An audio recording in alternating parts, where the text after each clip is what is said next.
ഇടതുപക്ഷമില്ലെങ്കിൽ ഈ രാജ്യമില്ല. കാരണം ശബ്ദിക്കാനായി BJPക്കെതിരെ ശബ്ദിക്കാൻ കോൺഗ്രസിന് കഴിയുമോ? പറ്റുമെങ്കിൽ പറ്റുമെന്ന് പറ. പറ്റത്തില്ല എന്നാ ഉത്തരം. കാരണം എന്ന് പറഞ്ഞാൽ ഞാൻ നേരത്തെ പറഞ്ഞതുപോലെ വ്യക്തിപരമായ ഒന്നും ഞാൻ പറയുന്നില്ല. പക്ഷെ നമ്മൾ ഈ ചുമന്ന കൊടി കാണുമ്പോൾ, ഈ കേരളത്തിന്റെ ഈ മണ്ണിൽ ചുമന്ന കൊടി കാണുമ്പോൾ ഒന്ന് ഭയക്കാത്തവർ BJPക്കാരില്ല. നേരെ മറിച്ച് ഇതൊന്ന് അണഞ്ഞു പോയാൽ ഈ കാവിക്കൊടി ആളിക്കത്തിക്കൊണ്ട് ഇവിടെ എന്തോ ശൂലവുമായി ഇറങ്ങുവർ. അതിന്റെ ഉദാഹരണമല്ലേ കണ്ട് ഇപ്പോൾ ദൂരദർശൻ നമ്മളൊക്കെ കാണുന്നവരൊക്കെ, നിങ്ങളിന്നൊന്ന് TV ഒന്ന് വെച്ച് നോക്കണം. ദൂരദർശന്റെ ആ ലോഗോയിലെ കളർ മാറി. ഇപ്പൊ ഒന്ന് തുറന്നു നോക്കിയാൽ അറിയാം, കാവിയാണ്. അതുപോലെ ഡ്രസ് കോഡ്, നമുക്ക് ഇഷ്ടമുള്ള ഡ്രസ് കോഡ് ഇട്ടിട്ട് വാർത്ത വായിക്കാം. ഇപ്പൊ അത് നടക്കത്തില്ല. കാവി സാരിയും ബ്ലൗസും ഒക്കെ ഇട്ട് വേണം നിൽക്കാൻ. പള്ളികൾ എറിഞ്ഞുടയ്ക്കുന്നു. പള്ളികൾ എന്ന് പറഞ്ഞാൽ തകർക്കപ്പെടുക. അതായത് ക്രിസ്ത്യൻ ന്യൂനപക്ഷങ്ങളുടെ പള്ളികളെല്ലാം എറിഞ്ഞുടയ്ക്കുന്നു എന്ന് പറഞ്ഞല്ല, അവരെ മാരകമായി മർദ്ദിക്കപ്പെടുന്നു. പക്ഷെ ഈ കേരളത്തിൽ എന്തുകൊണ്ട് നടക്കുന്നില്ല? ഇവിടെ ഒരു ഗവൺമെന്റ് ഉണ്ട്. ആ ഗവൺമെന്റ് കൂടാതെ രാഷ്ട്രീയ ബോധമുള്ള ഇടതുപക്ഷ ചിന്താഗതിയുള്ള സാഹിത്യകാരന്മാരും ശാസ്ത്രകാരന്മാരും ഒക്കെ ഈ കേരളത്തിൽ ജീവിച്ചിരിക്കുന്നുണ്ട്. ഇല്ലെങ്കിൽ ഒന്ന് അസ്തമിച്ചാൽ, ഈ ചുവന്ന കൊടിയൊന്ന് അല്പം ഒന്ന് മടക്കി വെച്ചാൽ ഈ കാവിക്കൊടി ഇവിടെ ഉയർന്നു വരും. ഇവിടെ എല്ലാ ശ്രമങ്ങളും നടക്കുന്നില്ലേ?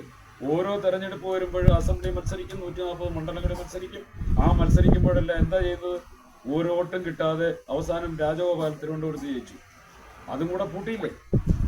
എന്തുകൊണ്ടാ? രാഷ്ട്രീയമായി ചിന്തിക്കുന്നവരും രാഷ്ട്രത്തിന്റെ പുനർനിർമ്മാണം ആഗ്രഹിക്കുന്നവരും ഇടതുപക്ഷത്തിന്റെ സ്നേഹവും മനസ്സും ആഗ്രഹിക്കുന്നവരുമായതുകൊണ്ടാണ് BJP ഇവിടെ താമര വിരിയാത്തത്. എന്നാൽ മറ്റുള്ള സംസ്ഥാനങ്ങളിലൊക്കെ അവിടുന്ന് കാശുണ്ടാക്കുന്ന ഇലക്ട്രൽ ബോണ്ട് ഉൾപ്പെടെയുള്ള കാശുകൾ, അതായത് നിയമാനുസൃതമായി, ഇപ്പൊ നമുക്കൊന്നും ചെയ്യാൻ പറ്റാത്ത ഒരു കാര്യം എന്താ? നിയമാനുസൃതമായി കൊള്ള നടത്തുന്ന ഒരു പാർട്ടി BJP. നിയമാനുസൃതമായി പാർലമെന്റിന്റെ ബഡ്ജറ്റ് അവതരണത്തിൽ 2017 ബഡ്ജറ്റ് അവതരിപ്പിച്ചപ്പോ ആ ബഡ്ജറ്റിൽ പറഞ്ഞു, നിങ്ങൾ കോർപ്പറേറ്റുകൾക്ക് സുരക്ഷിതമായി കൊണ്ടുവന്ന് ബാങ്കിൽ ബോണ്ടുകളായി തുക വയ്ക്കാം. ആ തുക എന്ത് ചെയ്യാം? ഇഷ്ടമുള്ള രാഷ്ട്രീയ പാർട്ടികൾക്ക് കൊടുക്കാം. ആ ഇഷ്ടമുള്ള രാഷ്ട്രീയ പാർട്ടികൾക്ക് വാങ്ങിയ പാർട്ടികൾ ഏതാ? BJP. ആ BJP ഏതാണ്ട് 10,000 കോടി രൂപയുടെ ഇലക്ട്രൽ ബോണ്ടാണ് മേടിച്ചത്. എന്ന് പറഞ്ഞാൽ നിയമാനുസൃതമായി ഈ രാജ്യത്തെ തച്ചുടയ്ക്കുന്നതിന് വേണ്ടി, ഇല്ലാതാക്കുന്നതിന് വേണ്ടി കോടിക്കണക്കിന് രൂപ അഴിമതി നടത്തി അവരുടെ കയ്യിൽ വെച്ചുകൊണ്ടാണ് അവർ മുന്നോട്ട് ഈ തെരഞ്ഞെടുപ്പിനെ കാണുന്നത്. കേരളം, പ്രബുദ്ധ കേരളം, ഞാൻ വീണ്ടും ആവർത്തിക്കുന്നത്, ഈ കേരളം എന്ന് പറയുന്നത് ചിന്തിക്കാൻ കഴിവുള്ള, മനസാക്ഷിയുള്ള, ഇടതുപക്ഷ മനസ്സുള്ള ഈ പ്രബുദ്ധ കേരളത്തിൽ താമര വിരിയില്ല.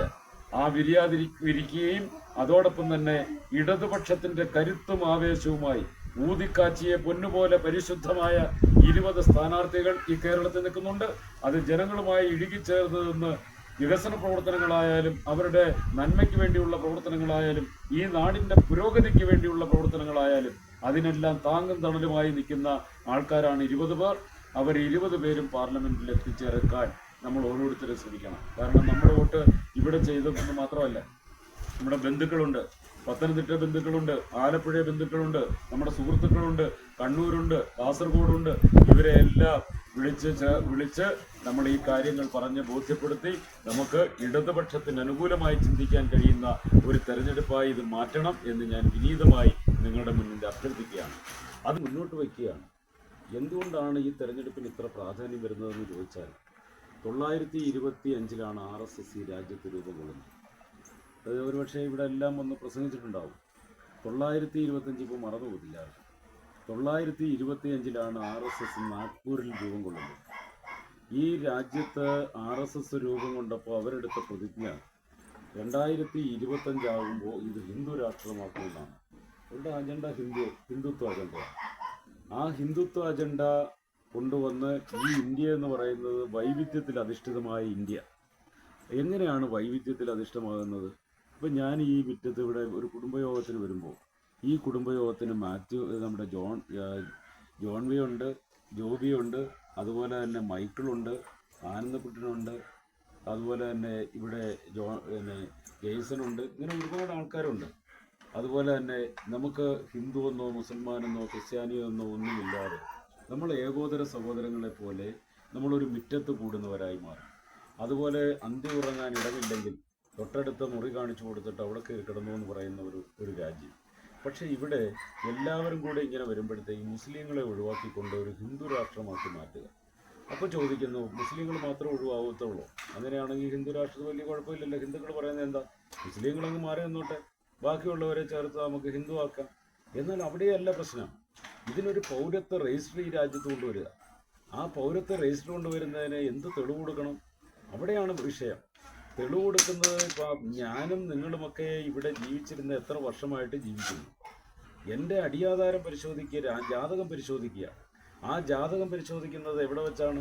ഏതെങ്കിലും ക്ഷേത്രത്തിൽ വെച്ച് ഞാൻ അതാണെന്ന് തെളിയിക്കപ്പെടണം. പൂജാരി എഴുതിത്തരണം. ആ പൂജാരി എഴുതിത്തരുന്ന രീതിയിൽ നിങ്ങൾ ഈ അടുത്ത സമയത്ത് പത്രത്തിൽ വന്നില്ലേ, പൗരത്വ രേഖ കൊടുക്കാൻ തുടങ്ങി. അത് ആരാ സാക്ഷ്യപ്പെടുത്തണമെന്നാണ്?